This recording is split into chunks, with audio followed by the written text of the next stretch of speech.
Sorry everybody and welcome. This time I try to make a video with a static camera, and usually I make my stuff handling the camera in one hand. That's why sometimes they are a little bit shaking. But now I need both the hands to explain a little better what's going on here. So this is May 2025, and this is the first batch of production for my last model. A 1/24 scale is the conversion for the Porsche 961 in the 1987 version. So this is the enhanced version, the fat body version that have been made of this car in the 1987 season. This was an evolution from the 1986 car, the Porsche 961. Briefly, if you already seen my other videos about this model, you already know the story about the car. And it was a racing prototype made by Porsche in the 80s, developing the Group B series into a four-wheel drive racer, also suitable for Le Mans competition. So it was anyway a kind of declination from the Porsche 959, the prototype of the 80s.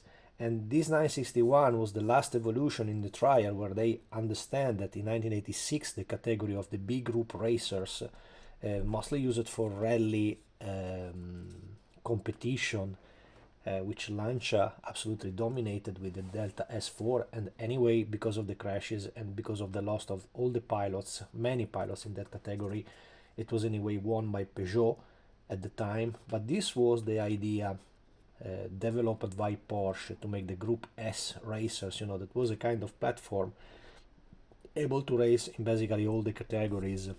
And also they wanted to do the trial for Le Mans. In these years, the Porsche already had a winner car. In 1987, I think it was the year when Jochen Mass, it was that pilot.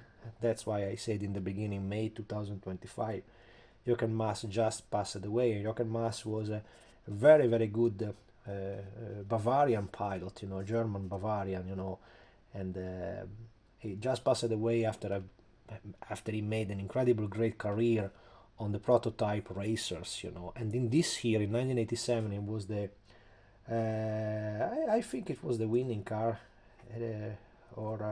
no, maybe I'm saying bullshit now, because I think the winner of 1987 was the car number 17, and instead in that year Jochen Mass was driving the Porsche 962, car number 18, so he won with the Mercedes. He won the Mercedes in the 90s, the Sauber C9, the silver Mercedes. So just forget what I just said. So I wanted to produce this model after my intro. You know that I like a lot to talk about cars, but that's me. And I wanted to make this vehicle modifying the body that have been made. I just mentioned about the body because the rest of the model, and we will see here what's going on with the rest of the model, is basically not what Tamiya is famous for. You have to look that in the context of the 80s. So the model was, I think I still live the original. I send it away, but there was the numbers of Tamiya was Tamiya 1987, because it was referred to the 1986 season car. It was the slim body version. So basically I rebuilt all the entire model, making that very different, mostly in the fenders, front and rear fenders, on the connection between the side skirts under the door, and trying to give it the shape of a proper kit. If you notice that, you will nearly never found a decent model of the 961, also the 86, that is the car made by Tamiya in a kind of regular kit, but it is not a regular kit, and shortly I explain you why. Basically that model that Tamiya made, that I will indicate like a donor kit for this model. I mean like a donor kit because this is another secondary body that I will use for my own build up. They basically made this kind of look-alike interiors. If you can spot it here, I have to check the lights because I'm not so sure what I'm picturing, so I hope that you may understand what I mean. They made a kind of interior of this car that is resembling what was in reality not exactly this way, is slightly different, but as a base is already better than just work, as many modelers already asked me to work on the standard 959. The Tamiya Porsche 959 is much well done model, you know, featuring engine, you know, it was really the super Tamiya kit that we are used to know about this Japanese maker. But unfortunately the car is deeply different, because the racer was not only featuring the roll cage, that here is just the half, was a complete roll cage, so it was not at all made like they did it here. This was the series. If you have the box, and I'm nearly sure that if you are looking this video you have that model in your collection, it was named the Snap Lock series, because basically it was not a real model, but it was just a kind of snap, so you just have to assemble 3-4 pieces. I think all the parts inside the model are neither 20 pieces, you know, and also the assembly is made to be snap, so it's not to be glued like an ordinary model. And you see in all the featuring of the model, because it's really toyish. If you look, this is the undercarriage of the original Tamiya 961, which is missing of the wheels because they were the donor that I used for the production of the 4 different wheels, you know. This was the modified wheel. In the original they featured a 15-inch, while the 1987 car has like the 962 had 17-inch rims. But as you see here, I made this slightly correction on the body, because this was even shorter here, because it was made in the size to have the engine, so it was still the series made by Tamiya with the motor and the battery pack. It was an idea coming from, I think, the 70s, you know, when toys were another level, you know, toys was something completely different, so they just had the kit that turned on the engine. This was the switch for the on and off. This was the position of the engine. There was just a straight propulsion on the rear axle, and then they drag the car going usually against the wall.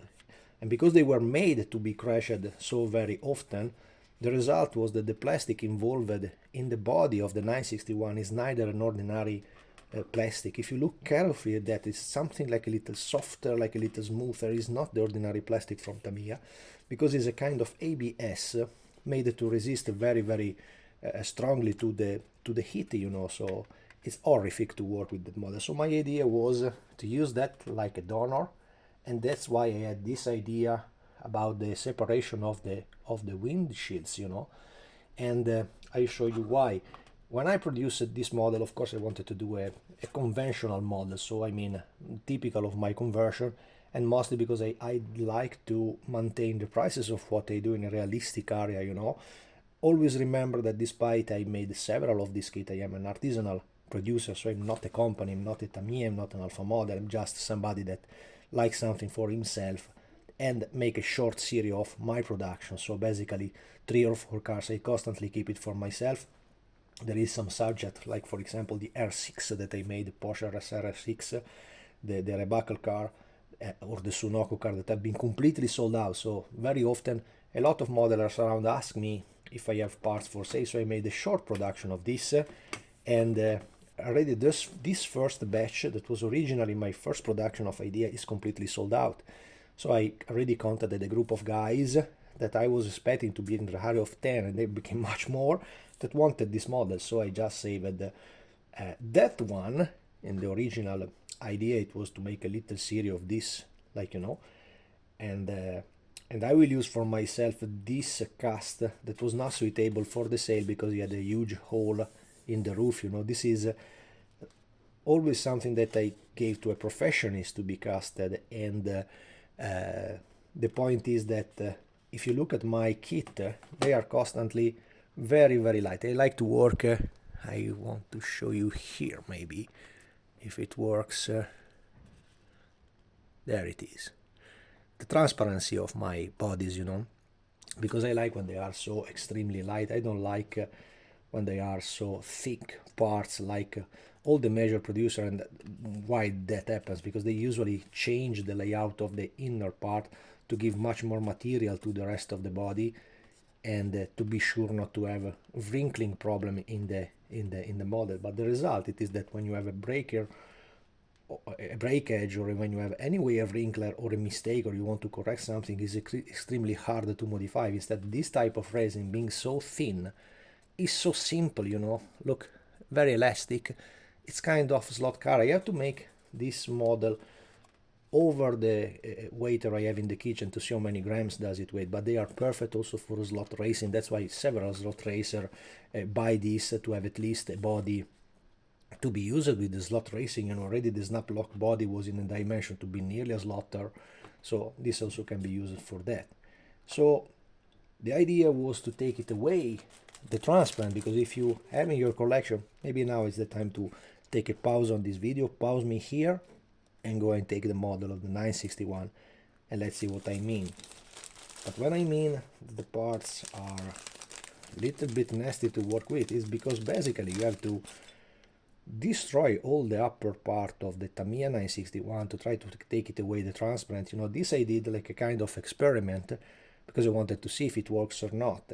In reality, this is nearly a ordinary windshield coming from a 911 car, so it's nothing so special. But my idea was anyway, because you have anyway to use like a donor 961, which the body you will not use, and you will probably will trash, because if you don't do that car, if you still didn't do that car, means that probably you don't want to do that type of car. So because the livery they had was quite disappointing, you know, it was a completely white car with a black number over, really like a kind of factory car, so it was absolutely ugly. Instead, this car had a wonderful Rothmans livery, you know.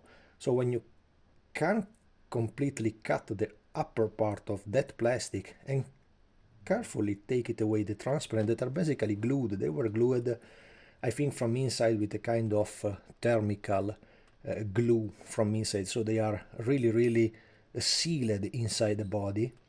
But they are not so difficult, honestly, to take it away. If you start to cut in one point, you will see that little by little it will be opened on the line where it is glued, and it became something like this. So you see it fits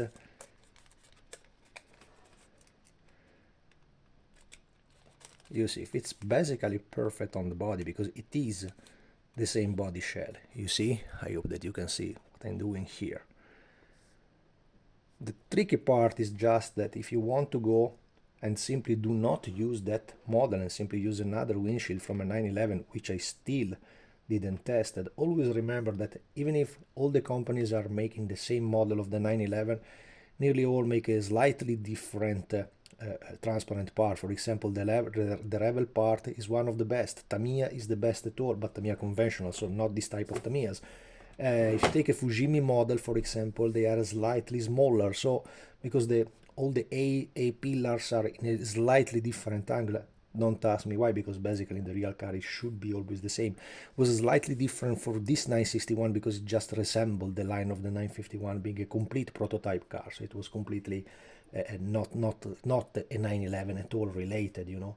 But as you can see here, this is the part that probably is the most important. I hope with the camera you can see the angle, because this should not have any cornice around. You know, sometimes when you see the 911 the windshield is deep inside. Instead, this one had to be really, try to get closer to the cam.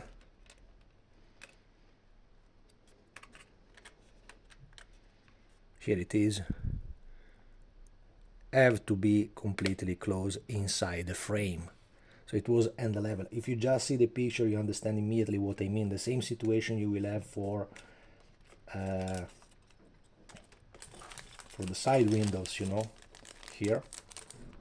As well as, and this was a nice idea that the guy asked me. There was one of the guys that booked the first batch of it, which I was going to post, and he gave me an idea that was not so stupid, so we'll probably go for it, to make an extra set from the front light, because one of the most uglier part of the original Tamiya model was that inside the kit they neither had the real decal, they had stickers. So for the front end lights, the typical front end lights of the 961, they didn't have the front light, they had a kind of plastic molded in white. I think I trashed it. See, they were absolutely nasty to see.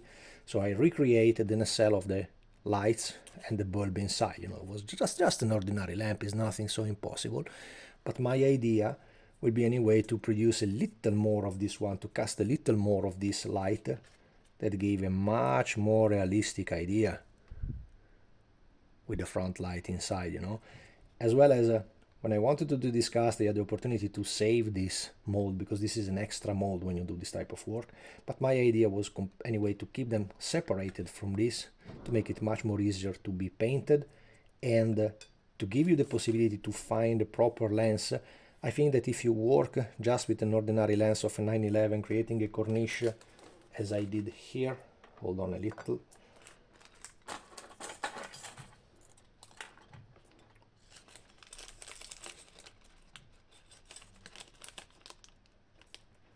you can create something like this. This was a test, of course.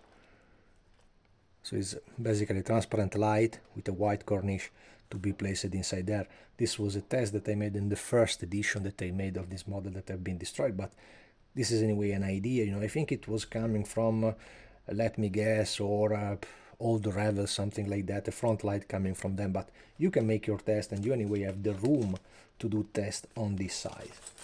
And what else can I say about this model? Other part that I made, it is always consider that what I'm showing is a pre-test. So of course, for example, this is one of the final bodies that in my opinion is casted extremely well. I made a little cleaning of this stuff. All the one that I sell, I made a basic cleaning. Then of course, you know, some irregularities like this one you can correct by your own, like here you can correct. I made in purpose this detail here. You may say, ah, Paolo, you sent me a part without this. Yes, because this was something that if you look carefully in the picture was a slightly different point from the ordinary 959 that had a much smaller air intake here. This was for the side radiators of the turbo engine, you know, and they had two line here, two vents here basically, that is have been a little bit tricky when I made the original model in the beginning to be placed. So that's why I leave those two teeth here to have the referring point on where to start and keep the parallel to arrive here, and then make a sanding and you will have the ordinary perfect detail. So that's why I could not involve this part. I could have made an inner part with the blah blah blah inside this, an extra detail that I think any kind of modeler that is willing to build this type of car can do this by his own, saving a detail that anyway don't become nice, like if you can make it alone with your own evergreen stuff. That's it. As well as the handles. The handles, they were not provided neither inside the original model from Tamiya, so this is all part that you can find in spares coming from 911s, you know. I mean, if you are looking to this type of model, you know a lot about 911, you know what are we talking about. So my explanation is just a confirmation, and probably you will just checking what it is, the infos that you already have. So, you know, the front end is basically this. Of course, they had a slightly different position for the oil cup filler and from the fuel cup filler here. That also there you can recreate by yourself. This is the smallest detail. As usual in my trans kit, I just provide a part that is, in my opinion, the hardest part to provide.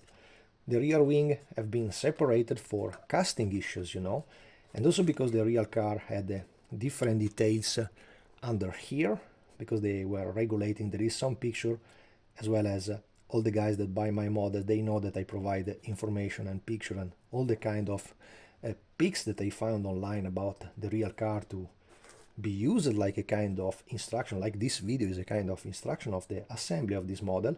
And of course this was a slightly fold part for my model, because it have a hole here, you have a bubble. When you find this stuff, and they are quite common in resin model, despite they are casted professionally, they can absolutely happen anyway, that there is some holes coming from the air bubbles, but they are quite easy to correct, because it's enough that you take a little sprue, or even better, a leftover of the resin when you go cleaning, you know, just a little part, and you glue there with a drop of super glue, that it became completely dry. And when it is dry, you simply give it the shape to it, and it becomes exactly like the material. It is so stupid work to do, so it's absolutely nothing difficult to do. When the resin is a quality resin, it's very, very easy to work, always with super glue that became stone hard, so it becomes better than filler, and that's it.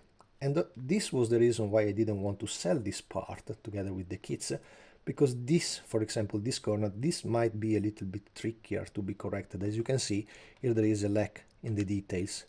And when you place it over here, remember to keep this line like a guide for the position of the wing that should be here, as you can see. And remember that this type of 961-87 had a step here, so when you place it, I hope that you can see properly in the camera, you know, because I'm working in a position that is not so comfortable. But you have to create a step here. So this was the difference with the ordinary body. You see this line? This was the difference created with the ordinary body of the 961-86. So that's it. And I think it's absolutely much more easy, maybe to create a pin to have a referring point, or simply just take a line where it is the proper fitting. And also, without having this mounted on the model like it is on the original 961, it became much more easy to paint the model. Because my trick is that many modelers asked me what about the decals of this car, and I thought that people already knew it, because back in time, with the issues created by Tamiya of that body that I'm just talking about here, the livery was not so cool at all. So the nicest livery ever that this car dressed was the Rothmans livery. So many companies, and I go by memory, I remember Museum Collection, which I used in the first attempt that I did of this model nearly 10 years ago, Shunko decal from Japan. There is another one, there is a decal dock if you like to go for slotters, one of the most expensive in my opinion, and I think also Fola from Slot Fabric made it, maybe. So there is several, just Google for it, you know. Also the mass decal make the logos, but my tip is always, when you get the decal, just check the lines, because the decals have, of course, the famous lines of red and gold running around the body, you know, dividing the blue and the white of the Rothmans livery. But the point is that several companies, I don't know if Shunko did, but for sure Museum Collection did, made the design of that decal running into the 1986 body.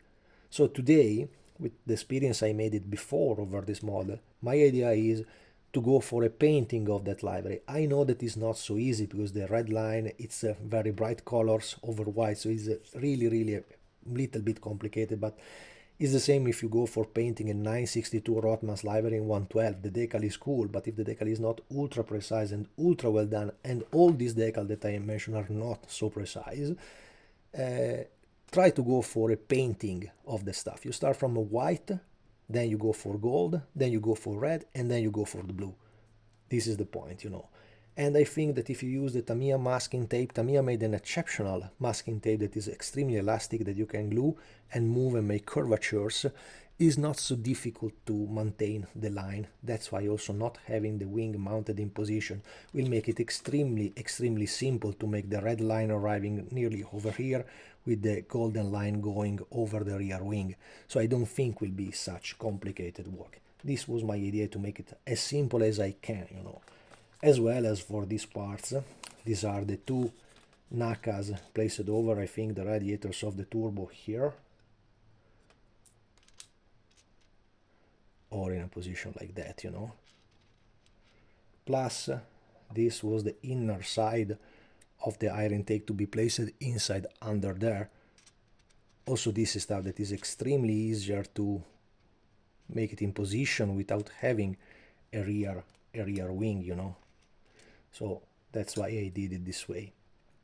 About the mirrors, these are the side mirrors. I don't think they were involved in the first model. I never find them, so I made them like a the drop black side mirrors to be placed here on the side here after you placed the transparent. You know, the transparent over here was not at all with the frame of the door like an ordinary 911, but it was just a Lexan part with the sliding little opening here from the side of the pilot, so it was just a Lexan. The same situation you have for the Lexan on the rear part of the windshield, you know. And that's it. The final part of the light I told you, the wheels. The wheels are basically with the same mountings of the Tamiya 961. So basically you can fit that over here, you know, with the typical rubber coming from, little better right to see that, with the little rubber coming from, if you want to go for this solution. That was anyway the nasty part of the Tamiya kit. It was that they made an horrific model, but the lines and the setup is constantly well done by Tamiya, constantly, also in those toys. So it's always better, in my opinion, to work with them anyway, to try to save them, because they are anyway well done. The taking care and the study they did about the lines were constantly were spotted on, also in the 70s, also in the 60s. And as I said, with the detail of the wheels made this way, I basically retook exactly the Tamiya part to be fitted in the position there and to go there to have the proper setup. I hope that you can see that. Always remember that this 961 have to be extremely low rider, have to be completely on the ground. They were never so tall car, they were never looking like an ordinary street car. They were completely, as you can see from the car there, they were, this is not fixed of course, but if you look at the setup, it's very easy to obtain a correct setup with a car that is basically a blade on the ground. That's it. What do you have to add more? I didn't add in the transcript because I think that everybody have, and they were slightly different, the ordinary Recaro seat. And if you don't have it, drop me a mail because I have extras for it, so I can also place one more in the box. So I don't think it's something so special because everybody can have an ordinary Recaro modified and so on. This is the Recaro from Tamiya, I think from the Alpha 155. That everybody can collect, and that's it. I hope that you understand which is the meaning of this transkit, and I hope that it happened to me with the R7 car that I had a model from Spain. That was a kind of skilled modeler, I think, making so nice models, and he bought one of my kit and then he said, Paul, I cannot make it, it had a little breaking here, I had a little, or something stupid. So maybe the guy didn't like my model, so send me back there and I will never give you anything again. So it's no problem for that. And that was the model that I used to make my R7 that you see in all the pictures that I did. Something can happen of that, after asking discount and after, it was a tragedy. Sometimes to deal with guys, they really think that you are a company. I am not a company, I'm a one-made modelers. Simple like that. And that's it, guys. If you need more infos, just write me, ask me. I am already in the production of this schedule for the end of this month, like I said in the beginning. Then I had this first batch of few cast arriving because the caster was making some, and he said, the car became so nice, do you want to start to sell maybe the first part? So I did it, but right now they are available, so just drop me a mail, and I think that I can give you everything you want. Several modelers I see are buying 2-3 models, so because they really like to have maybe one for themselves, one to maybe be made, and one maybe to give to the friends. So for me it's an exceptional model, and it was really lacking in the collection of Porsche models, that everybody should have it, and the car was so iconic and so IMSA GTX categories, something really part of the history of Zuffenhausen Porsche motorsport history. So for me it's so important vehicle. I hope you like the video, guys. If so, press a like, subscribe, activate the bell for news, and that's it. Thanks for watching. See you in the next one.